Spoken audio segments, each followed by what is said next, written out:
Welcome into a special edition of the Campus to Canton shows. I have breaking news. PrizePicks Futures drops.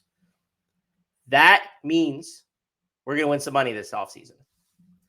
If you're not familiar with PrizePicks is a website that allows you to choose over and unders on different player props.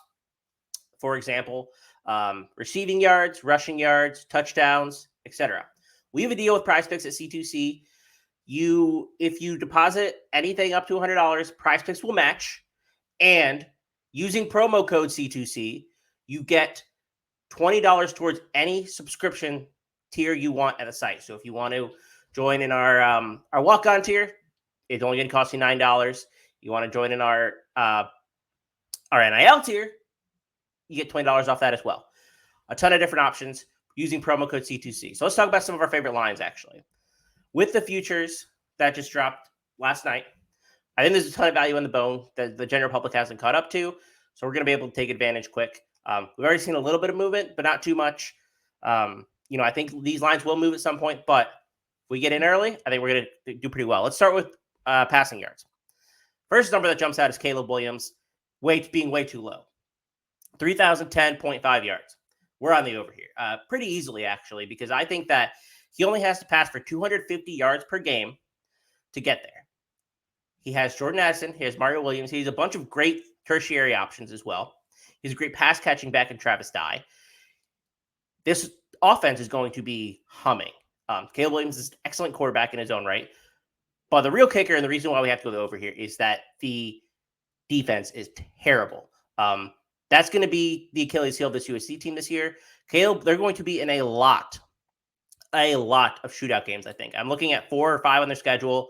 Fresno State, they get Jake Haener. I think Jake Haener and that offense is going to be able to put up points on USC. I think Washington State as well. They're going to be extremely pass heavy. I think that could be a real shootout. They could go toe-to-toe with Utah. We saw Utah keep up with Ohio State last year. UCLA plays fast-paced. I think they're going to be able to score points.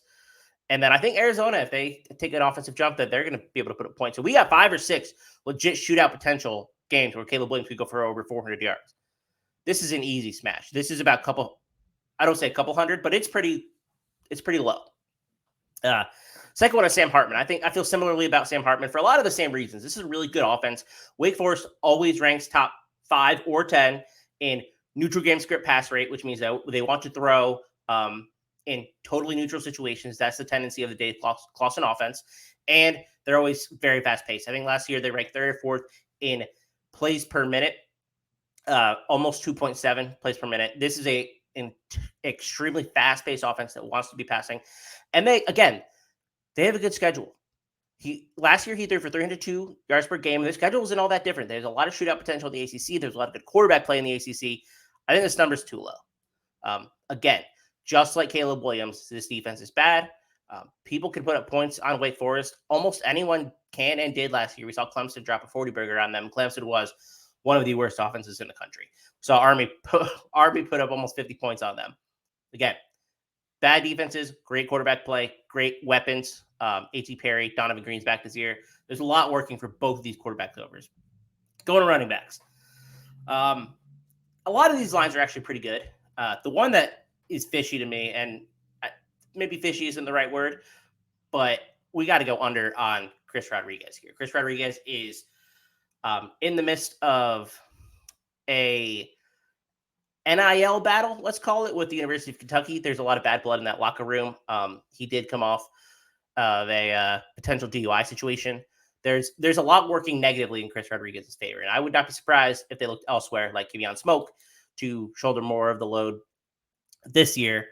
I would be surprised if he got over 1,000 yards. His line is 998.5. I think you want to go just with the risk of the situation to go under. He might not even play all 12 games. And even if he does, he might just not be that efficient. They might look to pass more too with Will Levis. They have 2 really good incoming freshmen at receiver, and they brought in Tavion Robinson. This might be an offense that moves a little bit away from the run. And when they do go to the run, there's no guarantee it's going to be Chris Rodriguez the whole time. So I think the number's a little high for the risk involved in that situation.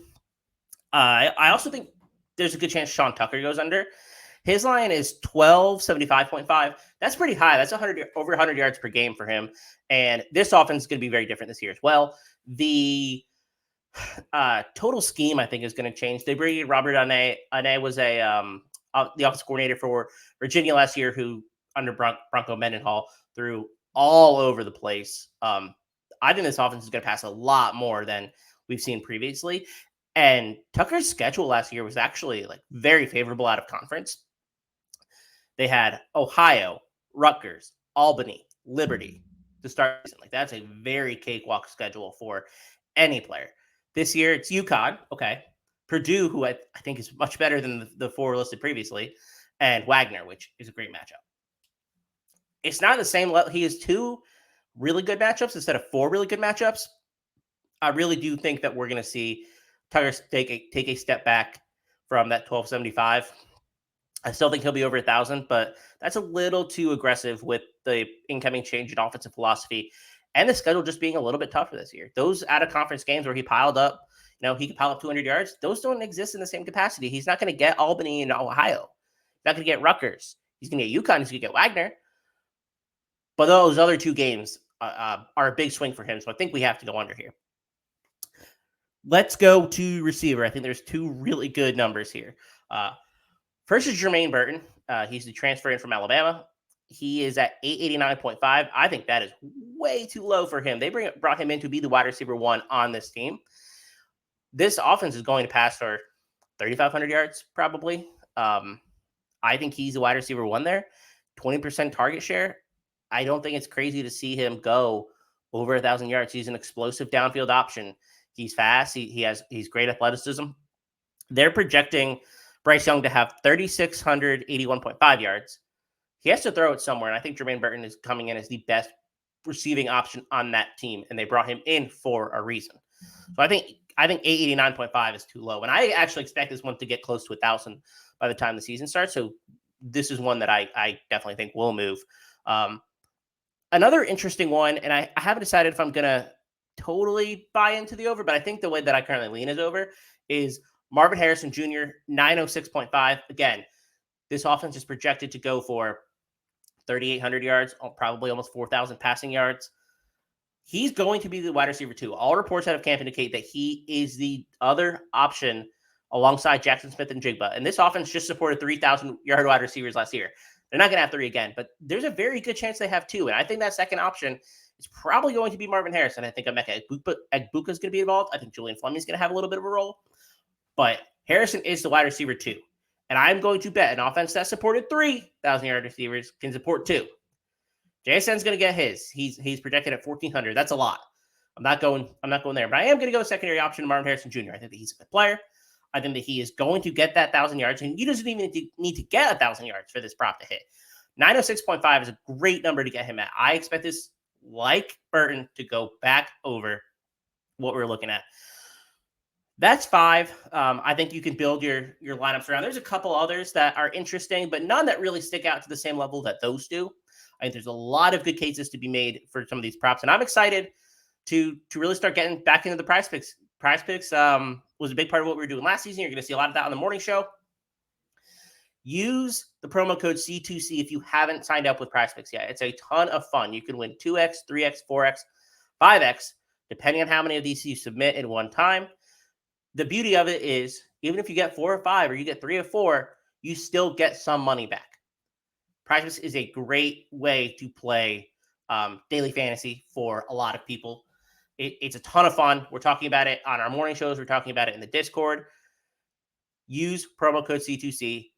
And anything else that you're interested in college football, campuscanton.com is the place to go. We have Devy ranks. We have college football rank, college fantasy ranks.